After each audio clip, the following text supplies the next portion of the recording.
Welcome to the Commercial Building Installation module. In the previous training module, we looked at residential cabling that connects desktop PCs, phones, and other devices around the home or dwelling. In this module, we look at the main difference for commercial buildings. Commercial installations differ from residential and MDU installations in several ways. Fire safety requirements are more strict. There may be cable raceways and ladders already in position to aid installation. The cable volume may be greater. The general scheme of bonding to an exterior point, such as the electrical meter, still holds. The cable then will probably transition inside to a wiring closet with a cross-connect box for distribution within the facility. Depending on the size of the building, the main closet may connect to sub-closets in other parts of the structure or on different floors. Wiring closets or telecommunications closets or TCs can be rather complex. Literally hundreds of communications cables, phone, UTP, fiber can be gathered here and interconnected through an array of patch panels and blocks. A typical schematic for wiring a commercial installation is shown here. Coax cable transitions from the bonding point into the basement of the building and is attached to a cross-connect, probably in a wiring closet. Taking advantage of existing raceways and risers, riser-rated coax is pulled down the riser or through the telecommunications conduit from the higher floors. There, it is connected to a distribution panel and the horizontal cable runs are made. On the third floor, plenum-rated cable is run through the ceiling spaces and dropped to the desktops through custom raceways. It can also be dropped in the walls to outlets. On the second floor, CATV coax can be used to run along the walls to outlets. It can be concealed with wire mold. On the first floor, a short run of CATV cable is run behind the floor molding and carried across the floor, protected by a tread raceway. Due to the length of the long run to the far end of the building, a high-performance cable is run up and over from the wiring closet and across the building via raceway or cable ladder. If it is in a metal conduit, a cable with a lower fire rating may be used. You will often hear the term plenum cable. This is cable rated to run through the plenum spaces. A plenum space is a space provided for circulation of air for heating, ventilation, or air conditioning. Obviously, a fire in such a space would be fed with plenty of air and could spread very quickly. A plenum ceiling is one that uses the space between the top of the suspended ceiling and the bottom of the floor above for air circulation. Not all suspended ceilings are plenums. Some may use HVAC ductwork to move air to returns and diffusers located in the ceiling tiles, a dead ceiling. Consult the local code authority to confirm whether or not a suspended ceiling is considered to be a plenum. The National Electrical Code, or NEC, requires the use of plenum-rated cable or cable in rigid or intermediate metal conduit for plenum spaces. But it permits general-purpose rated cable in non-air-handling ceilings and walls. The exception is where cables are installed in a vertical position between floors, for example in risers where fire-rated cabling is required. However, please note that these requirements may be superseded by local codes. For example, conduit may be required even with plenum cable. Now, let's look at an example of commercial building installation. The area served by the network has two offices on the north side which have multiple outlets. The rest of the space is open office divided into cubicles fitted with modular furniture systems. The furniture system has power poles for channeling communication and power cable that reach to the ceiling.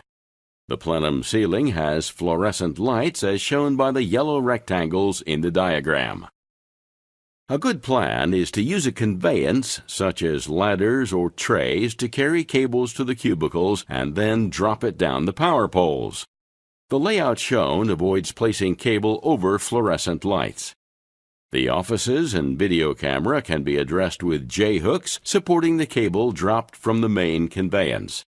In this example, the best routing for the conveyance parallels the east wall and then turns 90 degrees to come in above the cubicles.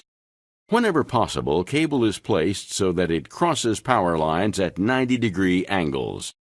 Since power is traditionally installed in a right-angled grid, data cable echoes that right-angle style of installation.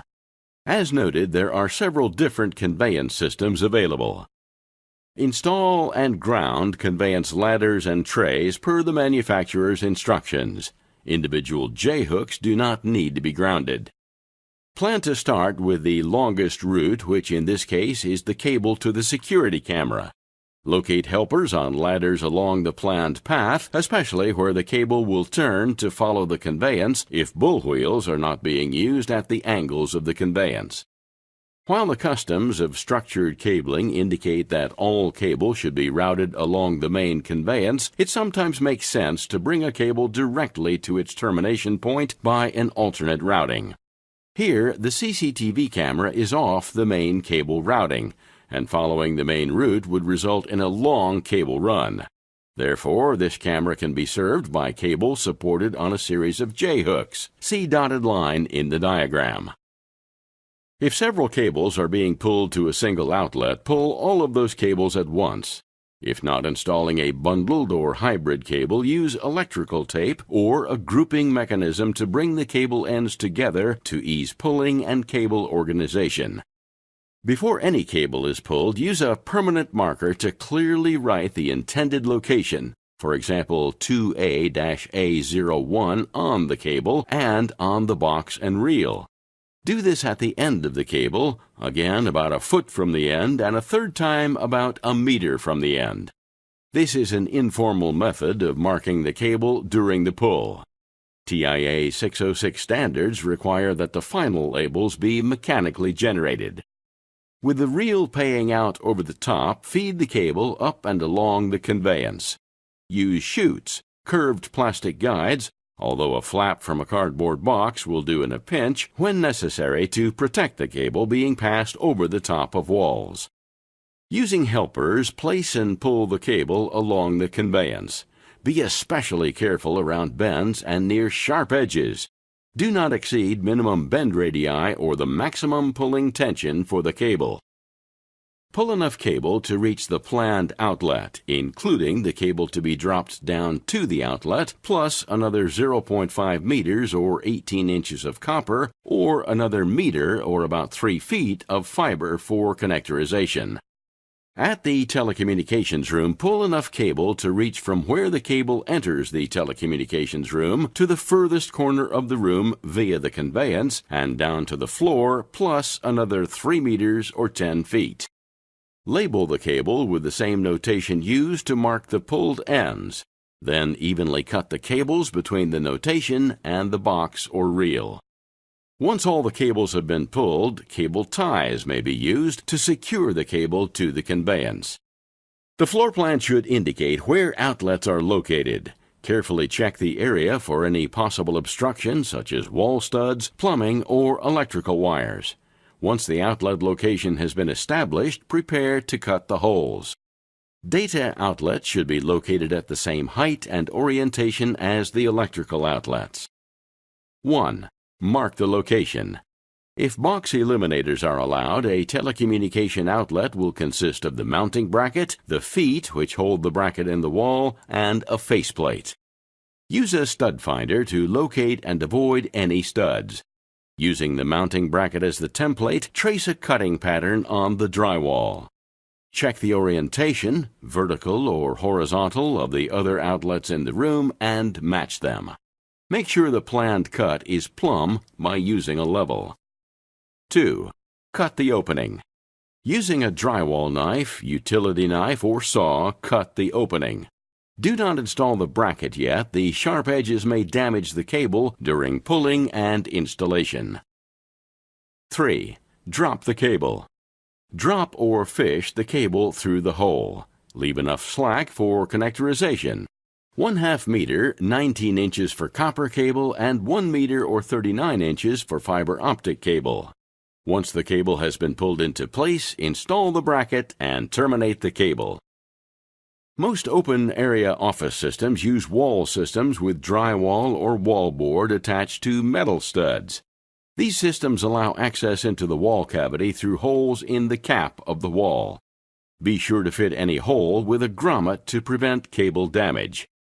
Cable may be dropped between the studs, although fishing the cable may be necessary. Some installers prefer to stub in a length of conduit from the installed outlet to the ceiling. This allows a clean, direct path for cable installation. Fishing a cable into place takes 3 basic steps. 1. Fish the tape. Cut the opening for the outlet as shown on the previous slide. If the wall cap is metal, place a grommet in the hole to protect the cable. From the ceiling, slide a non-metallic fish tape through the cap hole and into the wall. The helper below should be able to hear the tape slide down the wall. If the wrong wall cavity has been entered, move to or drill a new hole in the proper location. Once the tape has reached the outlet hole, have the helper attach a pull string to the fish tape. Retrieve the tape and the string. 2. Attach the cable to the string. Tie the pull string to the cable end, then use several turns of electrician's tape to secure about 15 centimeters or 6 inches of the cable bundle to the string. For easier pulling, build the tape up into a shape with a tapered end. 3. Pull the cable down. While feeding the cable through the wall, have the helper pull the cable. Be aware of pulling tensions, especially for twisted pair, 25 pounds. If the cable snags, pull the cable back up and try again until successful. Leave sufficient slack for termination. Cut off the taped parts and discard them. It may be impossible to place cable in a wall due to masonry construction, difficulty in getting to the wall interior, or because a direct drop from the ceiling is blocked by an obstruction such as a window. In these cases, alternate ways need to be used to convey and hide the cable. A common way to carry cable to an outlet is to use surface mount raceway, which is a covered channel that attaches to the wall. There are several different raceway systems ranging in size and aesthetics. Consult a cable distributor for suggestions. Some raceways are designed to replace foot and crown moldings. For code reasons, it may be required that cable is placed in electrical-grade conduit instead of just disguising it with raceway. Check local codes prior to installation. Surface mount raceway and conduit may not answer the need to maintain the aesthetics of the location installation, such as retrofitting a historic building or converting a residence to an office. For those times, creative installation may be required. Many walls have a gap at the base that is covered by the floor molding. This gap is usually wide enough to provide a hidden cable path around a room. Floor molding usually consists of a toe mold and a baseboard. Both must be very gradually removed in sections. Toe mold is usually nailed in at an angle. Loosen it gently, prying up from the floor and out from the wall every 50 centimeters or 18 inches or so. Place a cloth behind the prying tool to prevent damage to the floor or wall. Baseboard nails are usually driven in parallel to the floor. Gently pry the baseboard away from the wall a small bit at a time so as to evenly remove the entire board. Cable can now be placed in the gap between the drywall and the floor. At the outlet location, use a drywall knife to carve a vertical channel wide enough for the cable and about 5 centimeters or 2 inches in height. Make sure the baseboard is tall enough to cover the channel. Use a drill to enter the wall. Pull the cable up to the outlet hole. There are some installations that may require bringing a cable up from the floor below. For instance, a conference table may need a connection for a conference phone in its center. Drill down through the floor with the correct type of drill bit, masonry, wood, and so on, to make a hole large enough to comfortably admit this cable and 2 or 3 more. Make room now for future installations. Note that since the cable is passing between floors, the cable must be at least riser rated and the hole possibly fire stopped. If the cable is being brought up from a crawl space or a basement through a wood floor, it is possible to make an invisible entry through the wall and to the outlet. At the outlet location, trace and cut the outlet hole. Then use a stiff, sharp piece of wire to drill a pilot hole at the base of the toe molding. To leave no sign of a pilot hole at all, remove the toe molding and drill at the base of the remaining mold or the wallboard. When the wire breaks through the floor, detach the drill from the wire and leave the wire in the floor. Go under the floor and locate the wire. Measure in about 2.5 centimeters or 1 inch or more if the hole was drilled at a very steep angle, and use a thin bit to drill a pilot hole straight up to confirm that the wall cavity has been entered. Enlarge the hole to accommodate the cable. Technically, any cable that passes between floors must be a riser-rated cable, and the hole through which it passes must be fire-stopped. Most wooden and plastic crown moldings join the wall and ceiling, leaving a space that can be used as a cable path. The molding is removed, the cable attached to the wall with cable clips, never use staples, and the molding reattached. Another method is to fish the cable from point to point inside the molding. The vertical backbone segment of a network is placed through risers. Simply stated, a riser is a pathway for cable to pass between the floors of a building as shown in this diagram. This shows vertical cabling connecting telecommunications rooms on each floor. Most modern structures have risers between floors placed directly above one another, so telecommunications rooms can be conveniently stacked in the same position on each floor. If the telecommunications rooms are not stacked, riser cable connecting them may have a horizontal section.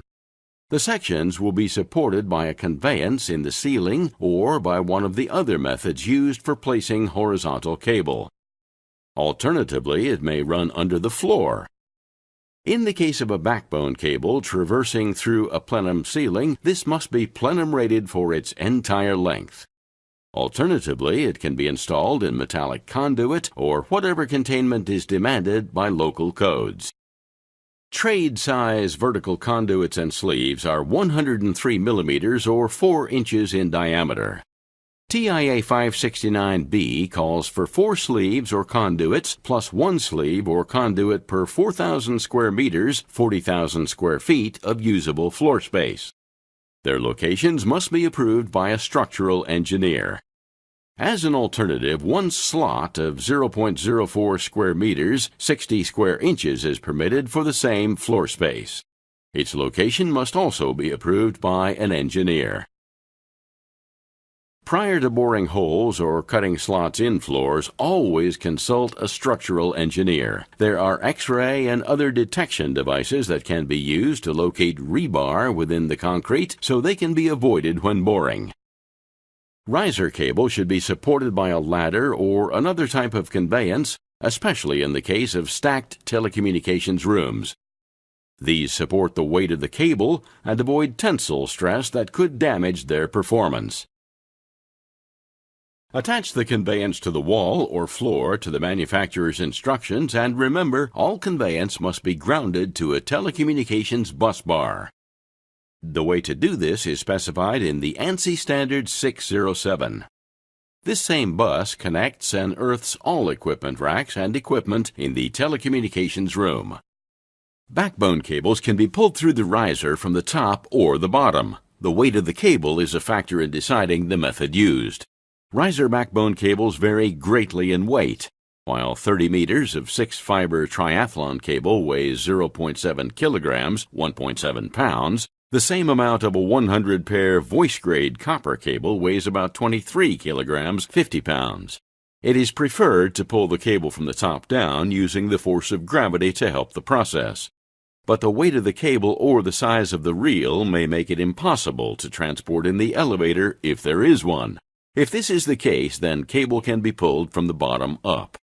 Provided it is possible to get the cables up there, start at the top floor and install the largest or heaviest cable first. Set up a cable stand with a reel brake as shown in the diagram to control the speed of the pull. If a cable falls quickly under its own weight, it could cause damage, and a fast-rotating cable reel is a safety hazard. Before running it into the riser, use a permanent marker to clearly write the intended location on the cable 3 times, and on the box or reel. Do the marking at the end of the cable, again about a foot from the end and a third time about a meter from the end. This is an informal method of marking the cable during the pull. TIA 606 standards require that the final labels be mechanically generated. Then, take a wire mesh grip of the correct strength and diameter and securely attach it to the building wall by means of a hook or hanger. While compressing the grip, place the cable through it. While the reel brake is used to slow and stop the payout of the reel, the grip will act as a temporary emergency brake as well as a permanent hanging point. Next, attach a pull rope or string to the cable to help guide the cable as it unreels. Large, heavy cables should be pulled no more than 3 floors at a time. In this example, a multi-pair copper cable will be pulled from the 5th to the 2nd floor. At least 33 meters, about 110 feet of cable will be needed to reach from the 5th floor to the equipment room, including termination slack. Use the length of the cable tray along which cable is laid plus 3 meters or 10 feet, and then add another 3 meters for a slack loop. Always pay out more cable than you think you'll need. To form the slack loop, pull about 20 meters or 66 feet of cable into the room on the 2nd floor. Then place the pull rope and cable end through a wire mesh grip attached to the wall as on the 5th floor. Form a slack loop above the grip and use cable wraps to fasten it to the ladder. Do not coil the cable upon itself. In copper cable, this creates an induction loop that will degrade performance. Then pull or drop the remaining cable to the equipment room. For copper cable, remove the loop after placement. With fiber, some of the techniques used for copper riser cable, such as pulling a few floors at a time and forming slack loops, are not necessary. This is because fiber optic cables are lighter. Fiber cable can usually be directly paid off a reel and pulled or dropped down several floors directly to the equipment room. If there has been a problem with transporting the cable, or if you are not sure how it has been treated since it left the factory, or if damage is suspected for any reason, test the fiber for continuity before placing it. Set up a cable stand with a reel brake to control the speed of the pull, as when placing copper cabling. Use a permanent marker to clearly write the intended location on the cable 3 times, as described for copper cabling. Place a mesh grip over the cable end, compress the grip to let the cable pass. Strip about 30 centimeters or 1 foot of the cable jacket and tie the aramid strength yarn to the pull rope or string. This will ensure the optical fibers themselves do not take the stresses imposed on the cable during the pull. Cut off and properly discard the exposed optical fiber according to safety practices. Placing fiber is similar to placing copper cable, but there are some significant differences. First, pull enough cable down through the risers for equipment room installation purposes. This will be the length of the tray in the room plus an extra 3 meters or 10 feet needed for termination. Complete the pull and tie the cable at irregular intervals of between 100 and 150 centimeters, that is, every 3 to 5 feet. Repeat this process for every cable working your way down the building. Use cable ties to prevent unintentional movement. Take care to space the ties in an irregular fashion. Cable attached at too regular intervals may develop a type of structural return loss. Attach the cable in a slightly winding path down the ladder, as this helps ease hanging tension. The pathway that the riser creates between each floor of the building is a potential path for fire, so we have to take measures to block the passage of fire. Once all cables are placed, fill the penetrations with a substance that matches the fire barrier capabilities of the floor through which it passes. This is called fire stopping. Methods of fire stopping range from physical plugs to caulks or concrete-like fillers. Consult with the fire stop manufacturer for the method best suited to your application. In buildings where the telecommunications rooms are not stacked, the cable may have to be pulled in the ceiling across to the next riser. In non-plenum ceilings, riser-rated cable may be laid in conveyance or placed in J-hooks when routed to the next telecommunications room. A plenum-rated cable will be required if passing through a plenum space. Local codes may be more strict and require the use of conduit, so always check and follow local codes.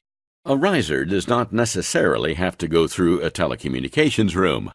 As shown in this diagram, riser-rated cable indicated in orange can be fished through a wall or pulled between floors in a closet.